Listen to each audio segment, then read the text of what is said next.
Hi, I'm Yibo Jin. Today I will do my presentation about the Immigration Reform and Control Act of 1986. Why this act is in place. I will talk about the background. First is their bad working and living conditions. These conditions of their illegal immigrants make them live and work in a dangerous and scared environment. And second, many immigrants came to the United States for the safety and working because of the Cold War. The massive increase of these illegal immigrants provide the cheap labor for the low level of the job.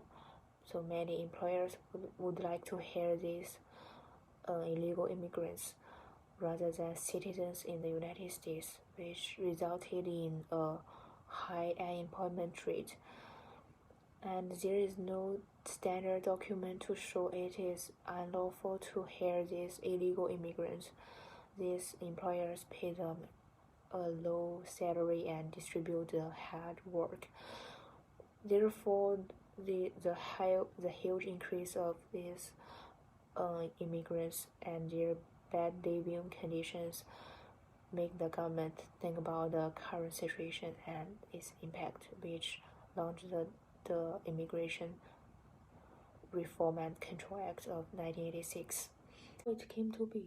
The Immigration Reform and Control Act is also called IRCA. President Reagan signed it into the law shortly after November 1986.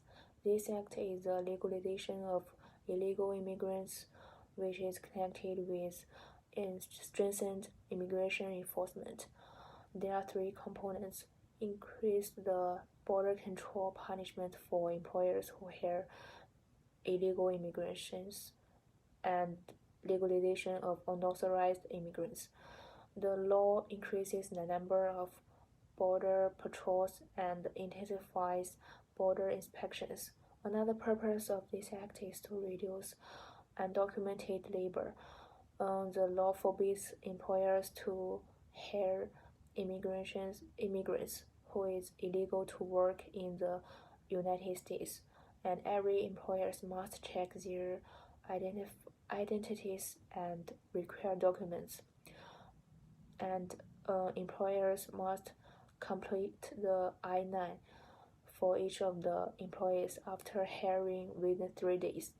If the employers doesn't check their required documents, the employers and immigrants must be punished with money and in the jail. It's announced that it is unlawful to discriminate against the immigrants' race and religion, which tries to make the labor market more equal. This act is also called the amnesty of the immigration. Those unauthorized immigrants who had been continuously present in the United States since January 1st, 1982, to apply for temporary and later permanent legal status if they met certain conditions. It has a profound and beneficial impact on human resources and immigrant management in the United States. It increases the number of immigrants who enters to the United States and find jobs which are useful for the labor market.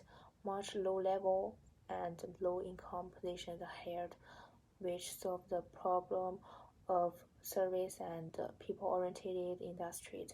However, IRCA does not get proper enforcement and becomes a reality. It places enforcement power in the hands of employers who are concerned about the bottom line profit margins. And IRCA not only failed to prevent the entry of new immigrants effectively, but also made illegal immigrants spread across the United States. It attracts more illegal immigrants to enter the United States. Besides, the rights of legal immigration have been infringed to varying degrees. Many white employers refuse to hire people who look, sound, and name like foreigners to avoid breaking the law. Although IRCA fails to a large extent, it still impacts and is used in some ways in the current situation. It affects the development of confirming documents of immigrants. The system, now known as E-Verify, is created to allow participating employers to verify an individual's employment eligibility electronically and often instantaneously by entering data gathered during the I-9 process. IRCA increases the number of workers who do immigration enforcement and border security. IRCA's criminal provisions on the use of identification documents and knowingly bringing in, harboring, and transporting unauthorized immigrants are enforced today.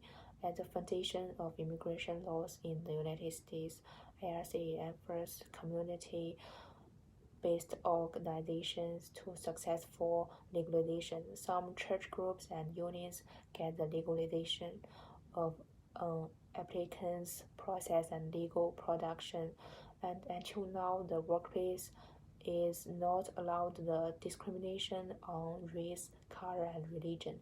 Many rights of the immigrants get effective protection, which provides a safer and more equal working environment for immigrants. Specialized in the hospitality industry, IRC impacts much on human resources. The hospitality industry has the most employees because of its service and guest oriented. The labor shortage is a constant problem for the hospitality industry. For young generations, they would not like to take the low level and low income positions, which is less desirable for them. IRCA promotes the increasing number of immigrants who come to the United States to find jobs, which provides many low-level workers. Employers would like to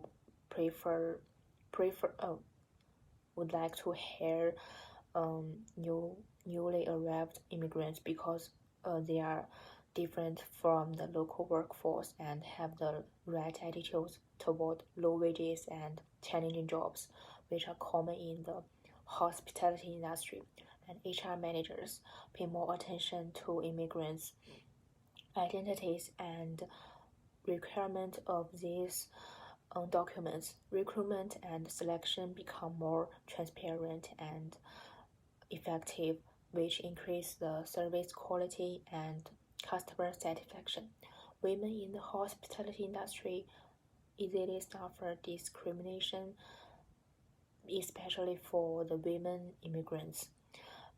IRCA provides legal protection for them and effectively release the phenomenon of race and color discrimination, which leads to employee satisfaction. For future development, IRCA should change to adapt the current situation and make it more effective and useful in the implementation. The government should not make more devolution on employers. On the contract, they should supervise and monitor the implementation of the law and provide the corresponding measures.